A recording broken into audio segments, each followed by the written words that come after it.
What's up, everyone? This is Myke Terry from Volumes and Fire from the Gods, and you are watching Richard Metal Fan. Hey, what's up, guys? Episode 372 of Richard Metal Fan Interviews, calling from Zoom, and I'm here with Myke Terry, plays with Volumes, and also new vocalist for Fire from the Gods. He was also with Bury Your Dead, and also Casius. So, how are you doing today, Mike? It's great to be able to have you here today. Thank you, man. I'm great. How are you? Not too bad, not too bad. It's kind of a cold, gray day here in Georgia. Oh, How's it over? I believe you're in near California, LA. yeah, I'm in LA. It's cold, but not nearly by you guys' standards at all, for sure. Yeah. But it's cold for me as well. Do you guys have snow right now? Not, fortunately, no. I believe if you go like further north in the south, there's more snow, but it Yeah, just gets cold here. my parents live in Virginia. They have snow right now, so that's why I was Wow. asking. Yeah, Huh. Yeah. But it's great to be able to have you here. So kind of what I want to talk about is talk about like your musical history and sort of do a rundown of your discography as well. Talk about some new music, but take me sure. back to young Myke Terry. So growing Okay. up, what were the first bands that got you into metal and what made you want to be a vocalist? Oh man, bands that got me into metal. Uh, Richmond Legends, this band called Scarlet. That was like just being around seeing metalcore, Scarlet, like a Life Once Lost, Prayer for Cleansing, Undying, like back in this is early 2000s, like 2000, like two, yeah, literally the year 2000, 2001, 2002. Like the North Carolina metal core scene was like humongous. So like a lot of those bands had huge influence on me for sure. Nice, nice. And then kind of diving right into it, I believe your first thing was at Cassius. So tell me Yeah. about that, because not a lot of people know about Cassius. Yeah, Cassius kind of was like that's where I kind of like cut my teeth really on just the industry and learning just getting a start into an introduction into how it was going to be really. It started probably I guess senior year, just like a lot of people, that a lot of my peers, we just playing music, and then we just in our hometown, and then it went from like playing at the high school to playing like getting a opening act for like the regional shows, and then all of a sudden we're playing outside of the city that we live in, and like an hour north either way or south, an hour each either way, and then it turns into 2 days, and it's like, man, I think we might have something, because every time we would play, people would pay more attention to us. So it was just like, that was kind of the fuel to keep going. And it opened so many doors, but for so many people, it was being like, just right place, right time, and knowing and like meeting people and just being around. It's kind of it's just like that was like the biggest thing for us, really. Nice. And then of course you did some like demos from like oh 05, oh 06, but then eventually you got signed to Life Force Records with Cassius. So how did they find the band? I honestly have no idea, because they're a European label at the time. And I think they had a US imprint, but I think they were out of Philly. But overall, the label was from Germany, I believe. So I honestly have no idea how they found us, because the internet wasn't nearly what it was today. You couldn't just I think we were using Kazaa at the time to like download and stuff like that. I don't even think Spotify was a thing yet. So uh, I honestly have no idea, but they really liked us, and they kind of that was like the feel to be like, oh, we can actually be a band, because we had been doing our own albums and burning our own CDs since the beginning of the band. So for a label from Germany to reach out to us, that was like the nod we needed to be like, hey, you guys are on the right track. So that was like life changing for me, for real, honestly. Nice. And then tell me Yeah. about the first album, I Am Jim Jones. Very, very interesting title. So how was the whole writing and recording process like, being that was sort of like the first Cassius album? Well, that was just like a lot of it was just like fumbling through in the dark, really. Like there were no rules. Like at that time, it was just like we wanted to make music. We had an idea of how we wanted it to sound, but we didn't really necessarily know how to accomplish that. So it was just like a lot of trial and error, and like that process was pretty crazy. Um, I wrote a lot, most of the majority of the music myself and Ben, the guitar player at the time, and I don't know. Well, we had grown up we grew up together, so we had this bond. So that was like really easy for us to work together in the studio. So it was just like honestly, it was like boot camp. It was crazy, man. Like we just because we didn't have there was no rule book, so we just did everything we thought was going to make the band better.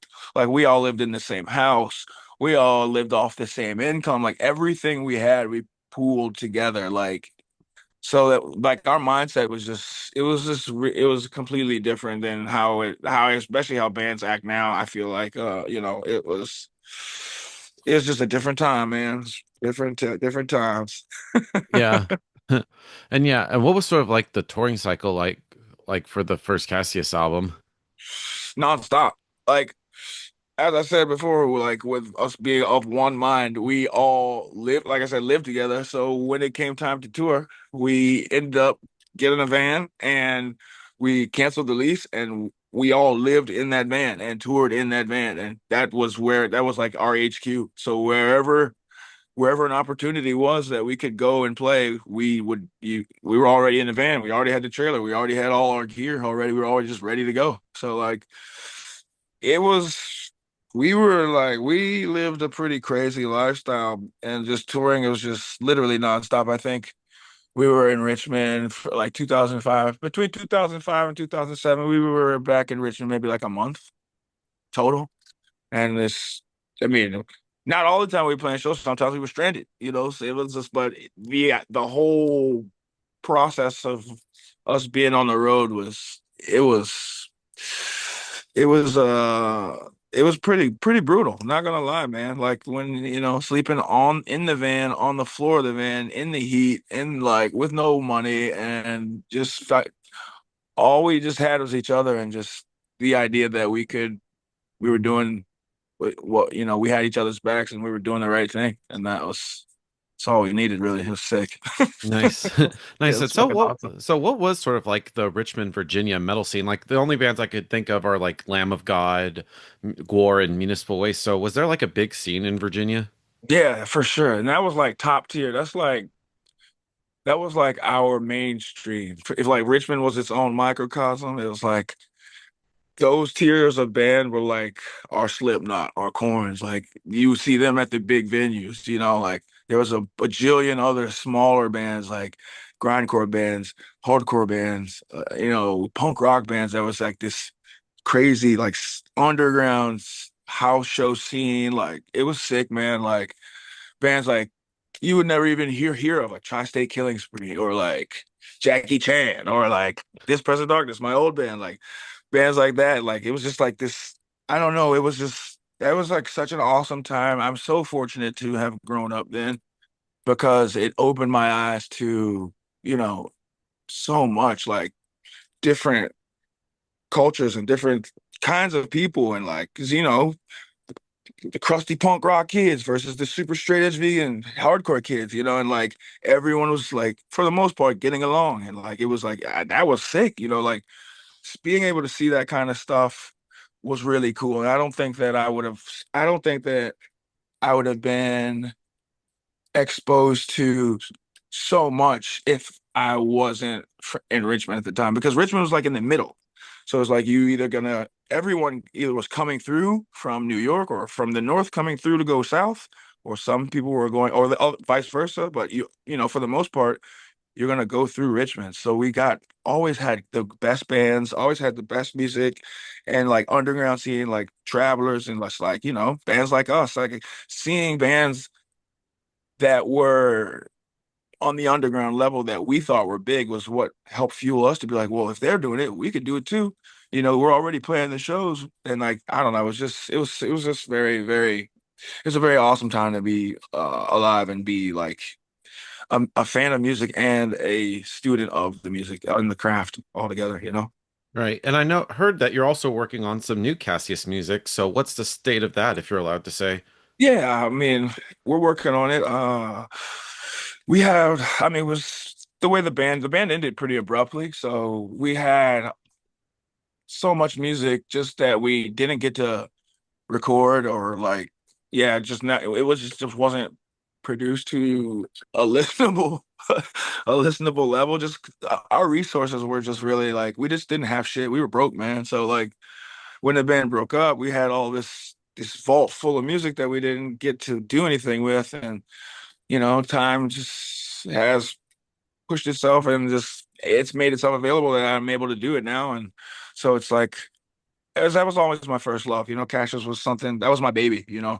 Um, so it's really like I just always felt that there was unfinished business with that. Like even with the way that I left and I left abruptly and ended up joining Barrier Dead, and then Yeah. that trajectory took me in a whole nother direction. And I always thought that I'd be able to come back at any time and just do Cassius, but we were just that spun so far out of control that I just never got an opportunity to. So it's cool that now I'm able to like take a little bit more time and I have some control and have some resources that I can actually maybe do the song some justice. And if anything, it's just for myself. Like I just wanted to have it so that I could listen to it. And if someone else and if other people want to listen to it too, then that's fucking sick. But I got to get it off my chest more than anything. So I think that's at this point that's the fuel that's trying to get it out. But we're working. Myself and Nick, the guitar player, one of the guitar players. We've been working back and forth and sending ideas to each other, and it feels nice, man. It's like it's cool to like remember these old riffs and like just go into that part of my creativity because I was just like such a I was able to do so much with Cassius because there were, like I said, there were no rules. So having that freedom again and being able to explore that with everything that I've learned so far, it's kind of refreshing. It's actually really nice. Cool. And then kind of led me into it, but then after that, after the first Cassius in '07, that same year, you joined up with Bury Your Dead. So how did you end up joining that band? Well, like we said, but being in Virginia, we had this. We were one of like I guess you could say this, one of the bigger metalcore bands. And Barry Dead came through. They played in my garage or my basement or whatever and we just made friends. And throughout time, we just played a bunch together. And when I went to college, they lived like an hour away. So I would go and hang out with them. We built a relationship. And then when they needed a singer, they hit me up. And Cassius was like going through like a hard time, and like we were stagnant and weren't doing very much at the time. And it was a serious thing for me to quit because it was just like I was breaking the like the mold, like our chain of command, to go and do that. So, but it was just the kind of thing where I felt like, I just needed to see what was going on, and we weren't doing anything at the time, so. They asked me to join. At first, I thought they were joking, and yeah, and then they obviously they were serious, and yeah, just things escalated very quickly. Nice. Nice. And Yeah. then tell me about like your first record with the band, which was the self-titled album. So what was that recording process like, being that was like your first record with Bury Your Dead? Oh man, it was so scary because I had like at that point, so it was like we were Cassius was this band, and it was just like we've had to fucking fight for everything, and then I go to my first Bury Your Dead show was a sold out show in San Diego, like 2,200 people are there, and fucking Holy shit. the drummer of Yellow Card is there. So we're like, I'm going to playing from VFW halls too. My Yeah, like first no show. pressure or nothing. Yeah, man. So that was my first interest in the band. So I already figured this was going to be crazy, and sure enough, we go to Jason Sukoff, who did our album. We go to his ranch compound place thing in Orlando. And like, first of all, I'm getting flown there, which I'm only used to being in a van. So I'm getting a flight, I'm getting flown somewhere. And it was just like, everything was now being given like readily available for us to work with. And I had never really experienced that and just never worked with a producer before. It was always just a band. So it was just like, I felt like I was like, you know, Michael Jackson, dog. You couldn't tell me shit, man. Crazy. Like they had a pool like at the studio. Like it was like living in a lap of luxury, which looking back on it, it was it was just very basic, just chilling. Like you're just like at a house chilling. Like it's, but for me, it was fucking, and at the time, I think I was like 23 or something like that. So these dudes who are larger than life to me asked me to come and sing on their album, and they're giving me like everything. So it was kind of like it was pretty crazy, man. It was pretty sick. It was a cool experience for sure. Yeah, like every song on there is perfect, like Fever Dream, Infidel's Hymn. I also love Year One, which, of course, working with Mark Tremonti from Alter Bridge. So, how did he end up guesting on that song? Dude, I don't. He just like I think him and I think it's either Mark or Jason. Someone in Jason Sukov's camp. They're really good friends, and he just I think he lives down the street from the studio or something. He just pulls up randomly, and as like Jason was mixing or something like that, and they just were listening to the song, and they were like, "Man, you know what? This would be it would be really cool here. It's a solo." And he's just like, "Shit, I know how to solo." Whoop, and just rips it. All right, see you later, and that was it. Wow, just like that. That's so random, bro. It was, and like I wasn't even there for it. I was at home. I had finished all the vocals. Slim was doing he was finishing up guitars and like they were doing the edits or whatever. And he was just like, dude, you're never gonna believe what fucking happened. He's like, Mark Tremonti came into the studio, it was like rocking. He's like, man, and then told the story, and I was like, dude, that's fucking crazy. And yeah, that's the story of how Mark Tremonti got on the Bury Your Dead album. Yeah, and tell me about like some of those like first Bury Your Dead shows that you did. Like you mentioned, playing bigger rooms. Like, how was sort of like the fan reaction to you being like the new singer at the time? Oh man, I honestly that was it was my heart was racing so much. It was so much of it. It was a blur. Like I just because it was just so I was just scared the whole time. So I don't really know. I can't really tell what the reaction was. And there were just so many people at most of the shows. It was just like I had never experienced anything like that. Every show on that tour, because I think the tour was it was like Stick to Your Guns, Suicide Silence, Wow. uh, Bury Your Dead, and I can't remember else. I think that was it. It was just like maybe two or three other bands. So every venue was fucking packed, dude. Like 1,800 to 2,000, 2,500 kids. I VFW hall, dude, here, right? So it's to me, I was just like, I'm playing arenas as far as I'm concerned. You know what I mean? So it was just like, I don't know, it was a most insane experience. Like there are no words. Then I mean, as far as I could tell, it was being received pretty well. People were killing each other in the pit, so I think they were having a good time. Nice. And then next up is It's Nothing Personal by Bury Your Dead. I love this Yes. is probably like my second favorite Bury Your Dead album. Like it literally came out like a year after the self-titled. Did you start writing for this right after self-titled came out? Pretty much, yeah. We were like back then, we were always writing. And so we had that like cooking like pretty much right after we did that, after we did self-titled. And yeah, that's I think I don't really I go back and forth between which one is my favorite between those two, but that one is pretty special. Because we did that one. It was real. I remember we did it in the winter and we were in Massachusetts up by Slim's house and we were just locked in the studio pretty much for like a month and a half. I don't know what that is. And it was cool, man. It was because we didn't was we had like it was kind of different than how we did self-titled where everything was provided. We were in the sun in Orlando. It was beautiful and like having a good time and made this really pissed off album. And then we were in the woods in the winter in the cold, and we just made this really sad and like emotional album, which is it's nothing personal. Yeah, and I love it. Like Hurting Not Helping, Without You, like Dead End Love Song. I feel like every song kicks ass. Thank you, man. Yeah, that one was a lot of fun. I was in a really like really dark place at that time, and that was like super. That writing that album really helped me out a lot. Just like I was able to really put a lot of what I was going through at the time into that album, and yeah, the way that came out, it feels like even when I listen to it now, it just immediately takes me back to like, damn, whew, that was So interesting time. Nice. And of course you toured for a little bit and then of course early 2011 you left Bury Your Dead. So how Yeah. hard was it to leave? Because I read somewhere that you were gonna plan doing like a solo career at the time.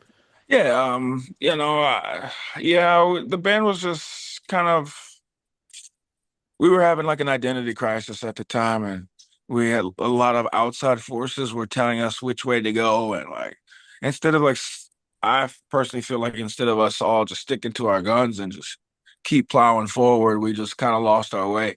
So that was pretty difficult, because I had at this point probably put I think it was 6 years, 5, 6 years into the band, and we were on our second album, and it was just for and our life was so just tour, tour, tour, tour, tour the whole time to abruptly having all of that dry up and stop. It was just, I kind of like, I kind of lost my focus because I had just invested so much of myself into that it became my identity. So when that stopped, I was like, well, fuck, who am I? And like, then I was like floundering around doing solo stuff and like, and just trying to find my way again. And, it was just that was a very hard adjustment for sure. It taught me to like how to be sure of what you are and what you have and what you bring to the table and just it taught me how to be sure of myself and like because it definitely rocked me. One day you have all these plans and you're gonna go and do another album three, and then all of a sudden you're on the bench. It was kind of rough. Nice. And Yeah. then of course you were doing like the solo stuff for a while and then of course 2016 you joined up with Volume. So how did you end up hooking up with those guys? Yeah, so after like I like kind of got my footing again and just got comfortable with being on stage and being myself and like finding what I've liked in music, I started doing my own solo music and I was touring on that and having a good time doing that. I was rocking. I kind of just sworn off being in heavy music altogether. So I felt like I had done everything that I wanted to do at the time with that, and I wanted to explore new things.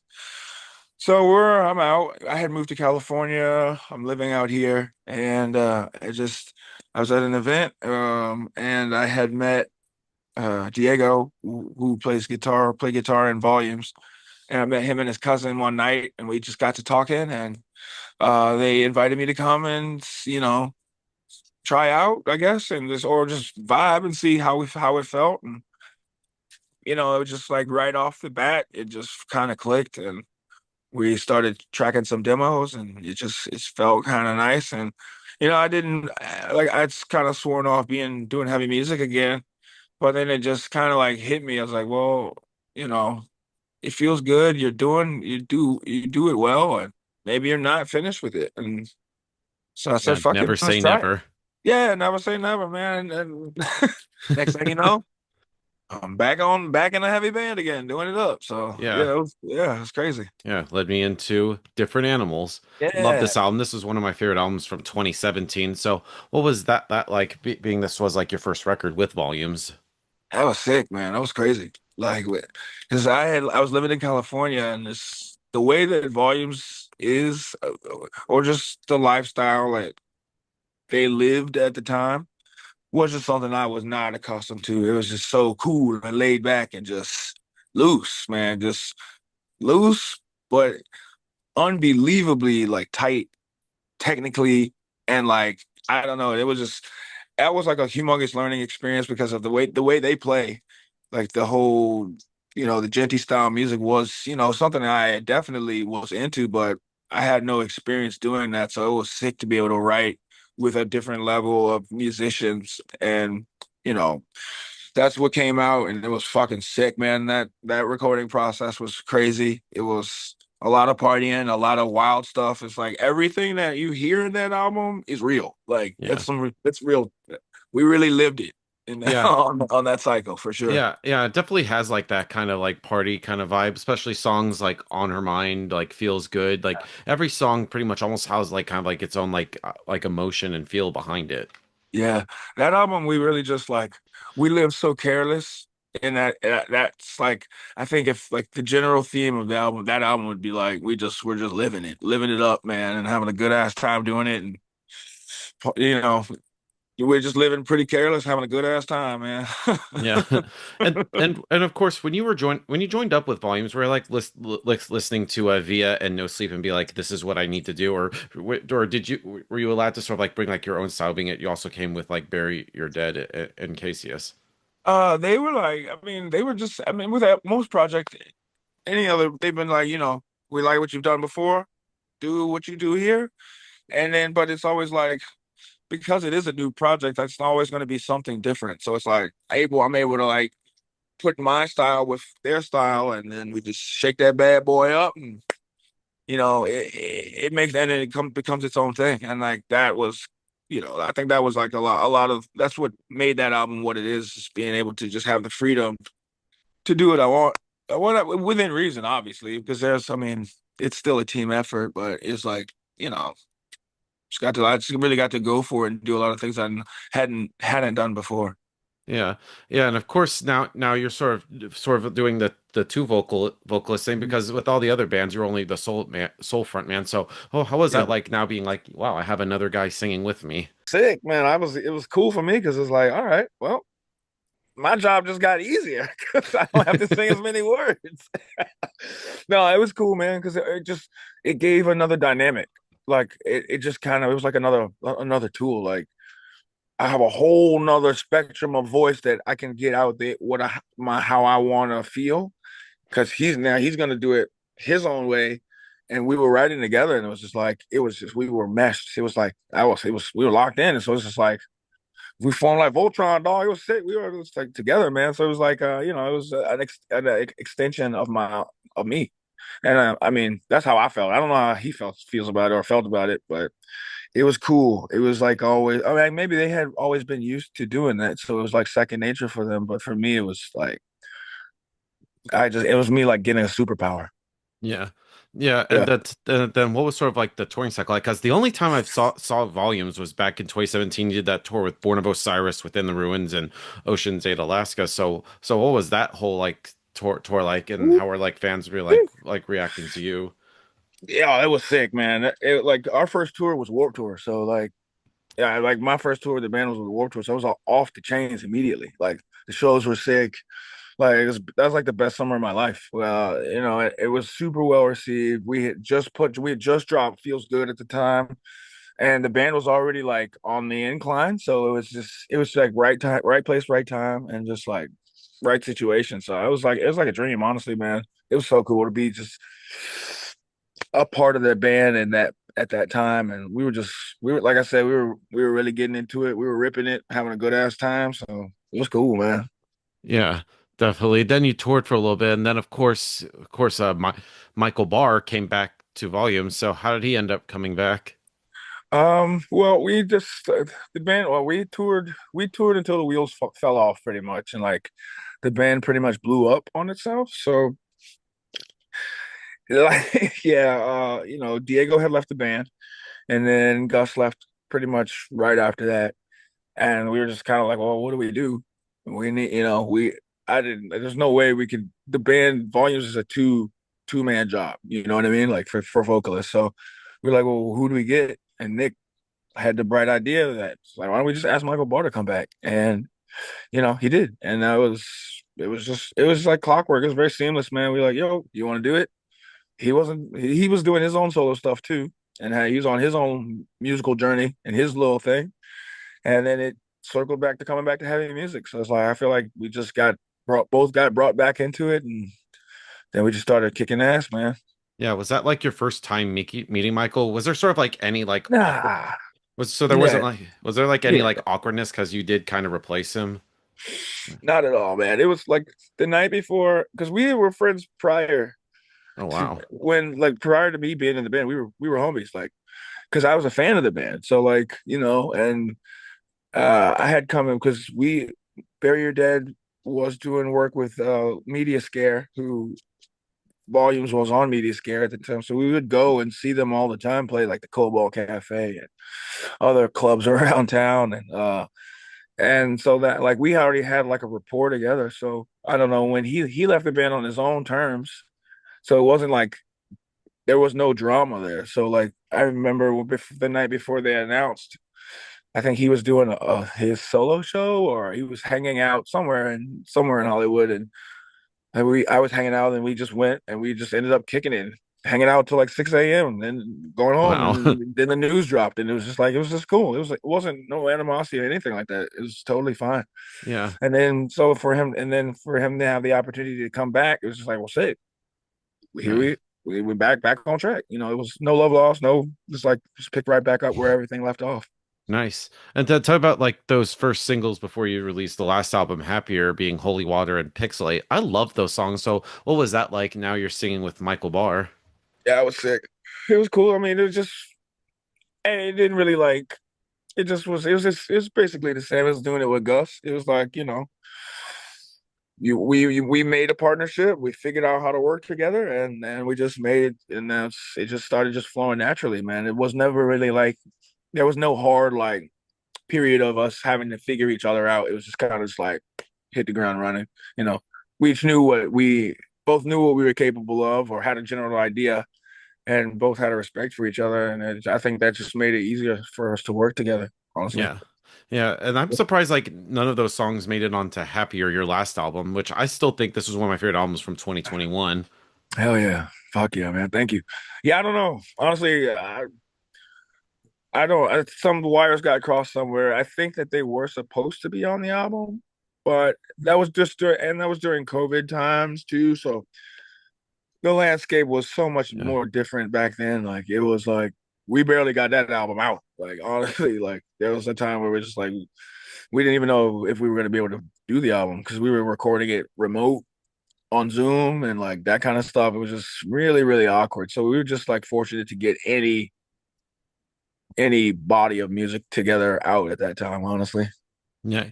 Nice. And I still think it's a great song, it's a great album, like Thank you. Malevolent. Even Bend is still, in my opinion, one of the best volume songs that has ever been done. Thank you, man. Thank you. Thank you. Yeah, Thank you. and I love that you did like the happy that one EP where you had like the different versions of Ben, even Hmm. like the acoustic version. That gives me chills every time I hear it. Thank you, man. Yeah, that was the cool thing about that then specifically, and that albums. We wrote a lot of those songs to where we could do them in that in a version like that, you know, and like that's what like just know being able to experiment and do just try to do new stuff is kind of what like really stuck out for me on that album. That made that special. Yeah.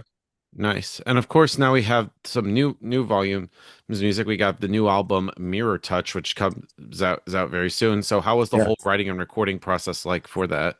That one was, I mean, I feel like it just gets more and more streamlined as we go.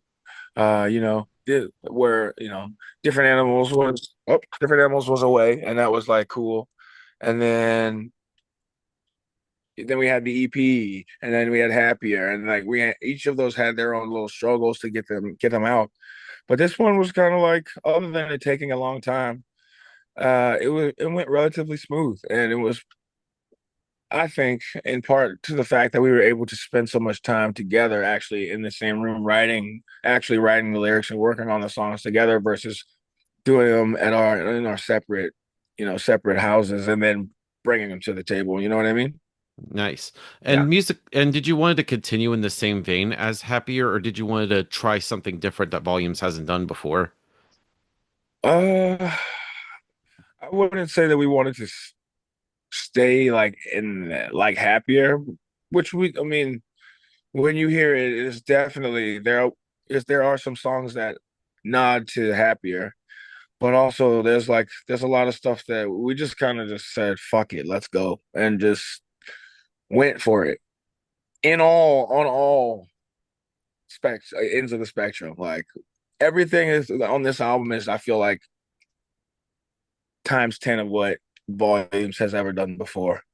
Heavy wise, melodically, you know, everything is just like it's all gas. It's very just like full throttle on everything. We just kind of didn't want to.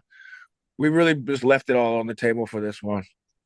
And nice. So what would you say like the overall like themes are for Mirror Touch? A lot of self reflection.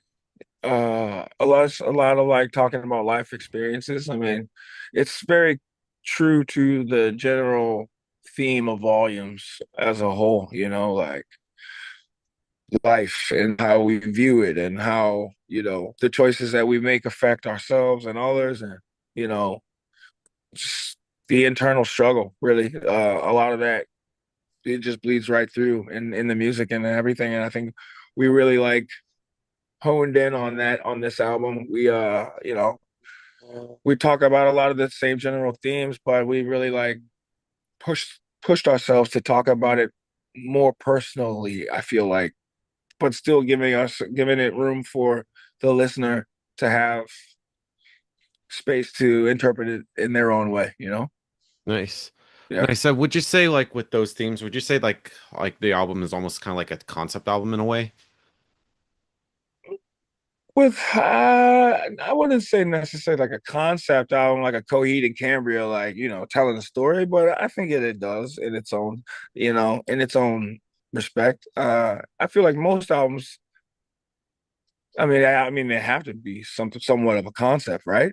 But I don't think it's not like fiction. It's not like we're spinning this tale. You know what I mean? We're just laying it out there. You know what I mean? Yeah. Yeah. Yeah. And then tell me about some of those first two singles being Sidewinder and SOAP. Mhm. Is that like a good like representation of what Mirror Touch will sound like, or is that there's more songs to be discovered? Oh man, that's just the tip of the iceberg, bro. And I mean that's kind of how we wanted it to come out. We wanted to like because it hasn't been it's been 5 years, 4 years, or however long it's been. So we obviously want to hit them with a heavy one first, right? And then just so that's one that's you get a little taste of what it is, and then you have a little taste of how we're gonna do it melodically, and then we have some other ones that are gonna come out, and we're really gonna show you what's going on. Ni- Nice. And then talking about like the lyrical content, because I feel Yeah. like you have great lyrics, whether it be with Volumes, Bury Your Dead, and so many other projects you've been part of. When it comes to like making like the come up with the lyrics, you have to like put yourself in a certain mind frame in order to come up with lyrics, or they just come very naturally and organically. I don't. That's a little bit of both, honestly. I mean, most of the time I'm already feeling away, so it's very easy to tap into that. But then, on the more experimental songs, because you on like a heavier track, you kind of know the direction you want to go, or like how like cadence is going to be, or what how you're going to deliver it. With the more experimental tracks, because we had never ventured into this world, I don't really know how I'm going to deliver this vocally. So it took a lot of like thinking and trying of new stuff and experimenting to like pull it off. So I think that is, I mean, I think that'll be cool to watch fans experience that for the first time. I think that'll be really nice. Yeah. And then Yeah. and of course talking about like working with Michael Barr on the vocals, because that is one of the signature parts of the sound is like the collaboration between you and Michael. When it comes to singing together, do you have to be kind of like on the same page in order to come up with the lyrics, or do you maybe have like one of you have like set of lyrics and maybe adjust your voice to that? Because I feel like both of you are pretty much on like the same level, well, and on the same page when it comes to like splitting the vocals between you two. Yeah, we're pretty dialed in, man. And it's like, especially on this album, we did a lot of normally how our normal formula of the way we would do things. We flipped it a bunch on a lot of these songs, which is really cool because a lot of people just think, oh, there's only a screamer, there's only a singer in the band, but it's just like, no, we can both do both very well, and we're able to like. It's cool to be able to like each of us get a chance to shine and showcase that in the songs, whereas a lot of the time we kind of just stuck to first chorus verse or like a specific way of doing things. You know what I mean? Yeah, yeah, definitely. And I feel like if there's no like ego or nothing, like you both are pretty much like 50-50. Yeah, it's man, it's just like I said, it's like I feel like he's an extension. He's just like we're just one. I don't view us as like I know this sounds kind of wild, but I view us as just like one voice, one like the vocals, you know what I mean? And like whether if it's two people doing a job, it's just like, it's like you have two guitar players. You guys are the guitarists, it's not like, oh, it's like, I don't know, it just seems like we're just both doing the job and getting it done and making the best that we can do together. Right. Right. And definitely, and also kind of switching to topics a little bit because, you're now the new front man for Fire from the Gods. So how'd you end up like joining the band? I guess pretty much how it usually goes. The old call, the old "What are you doing?" I'm usually not doing anything, or I've got some downtime. And I mean, they pretty much, yeah, they were looking for a singer. And we've been friends before. Volumes has toured with them a while, a couple times in the past. So we already had a pretty good relationship, and we're really good friends. And Volumes, we were in the middle of just chilling and figuring out what we wanted to do, if we were going to put this album out or not, and if we were going to keep touring. And you know, at the at the time, I wasn't doing very much, and they just hit me up and said, would you be down to come and try write some music with us? At least write music and see how you like it and see what's up. And my thing, I really like to write music, so I went down to Texas and we wrote a bunch of music, and it just clicked, and it sounded cool, and we just decided maybe we should keep rocking. So that's kind of how it went down. Oh, nice. I've also seen like the live footage of like your first show with the band. How was that? Were you kind of like nervous, like taking AJ's Hell place? yeah, man. Hell yeah. I was nervous, man. Look, I'm always nervous, bro. Like 9 times out of 10, I'm going to probably throw up before we go on. I'm super nervous. It could be 10 people. It could be 100,000 people. It doesn't matter. That shit. It never, like, that rush. Never. It never gets old. Like, it's always up until that first note. 'Cause I'm just like, oh God, oh man, the anxiety is peaking. But yeah, it was a fucking crazy experience, man. It's just like, above all else, I want to do a good job and do the songs justice. I'm not trying to be AJ. I'm not trying to be anyone else. I'm just trying to do the songs justice. And if the band believes in me, that's all I need to do my job. You know what I mean? So like, but also having that responsibility and having that weight on your shoulders, it's a lot. It is a lot. So yeah, I was nervous. But we rocked it out. It was sick. And I got pretty comfortable pretty easy. Like, after second song in, I'm like, all right, we're smooth, we're cruising. And then Yeah. it felt good. And then, it turned out being okay. Yeah, yeah, and I know you mentioned you were working writing some new music. Like, what's like the status with like the Fire from the Gods? Like, are you gonna put out a new album? Like, what's the status with that?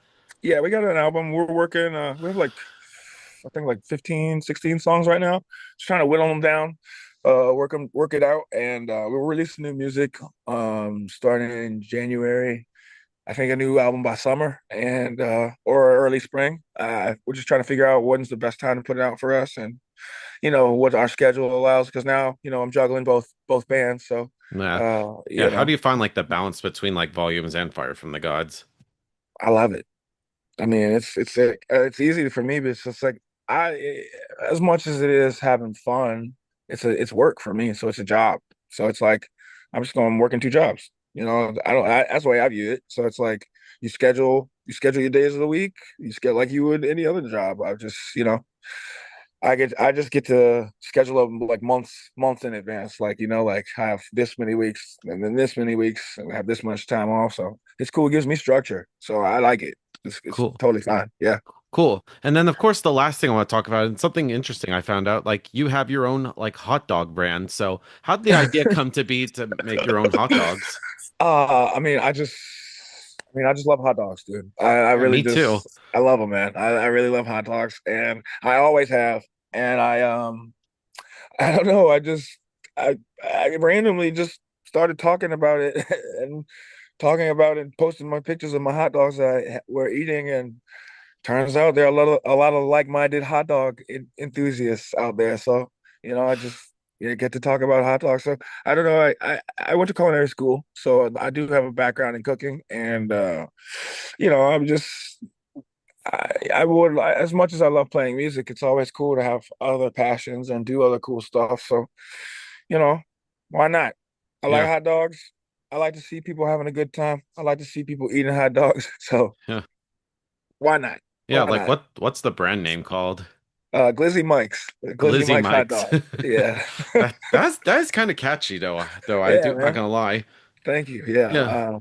we're gonna be launching early next year. Probably I would do it some kind of way with bands and touring and hopefully connecting with fans and maybe Yeah. it's a way for Or me sell that we hot could dogs do at that. shows. That could be a good idea. Exactly, yeah, man. So it's like you go to a baseball game and eat a hot dog. Why not go to a music show and get a glizzy mic? You know what I mean? Yeah, I'd buy that shit.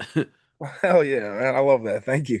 Anytime, man. And so, kind of in the end, to sort of wrap things up, what's next for Volumes or Fire from the Gods? Have you got any like tours lined up, if you're allowed to say? Yeah, I do. Actually, we have announced Fire from the Gods is going on tour in January with For the Fallen Dreams, Divide the Fall, and Varsity. It starts January 22nd and goes until February 23rd. It's full US. We're going pretty much everywhere. So, and then after that, Volumes is going to I guess I can announce this. By the time this comes out, it'll be announced. So I'll say it. Volumes has a tour coming up. We're doing a Midwest and Southwest tour in March. I'm not gonna say the bands yet, but we'll be out there on the road with them. And then after that, more fire tours. Just basically just do fire tour, back and forth Yeah, for the rest of the year. So I'll be everywhere. So come out, definitely. get a hot dog Hell yeah. and a So, rock show. hell yeah. But thank you, Mike, for this conversation. Great to have Brother, you on the show. Any final thank you, words you man. want to say to the viewers that are watching this to close this out? Um, I love you guys so much. Thank you for the continued support. Being able to have this opportunity to be in this position, to be able to be a singer and play music, it's a dream come true, and it's all because of everyone supporting us and supporting me. And my heart is full every time I do an interview. I try to just say thank you because it really means a lot to me. So I appreciate you. Awesome. So, everybody, Myke Terry from Volumes and Fire from the Gods. We'll see Yeah. you next time.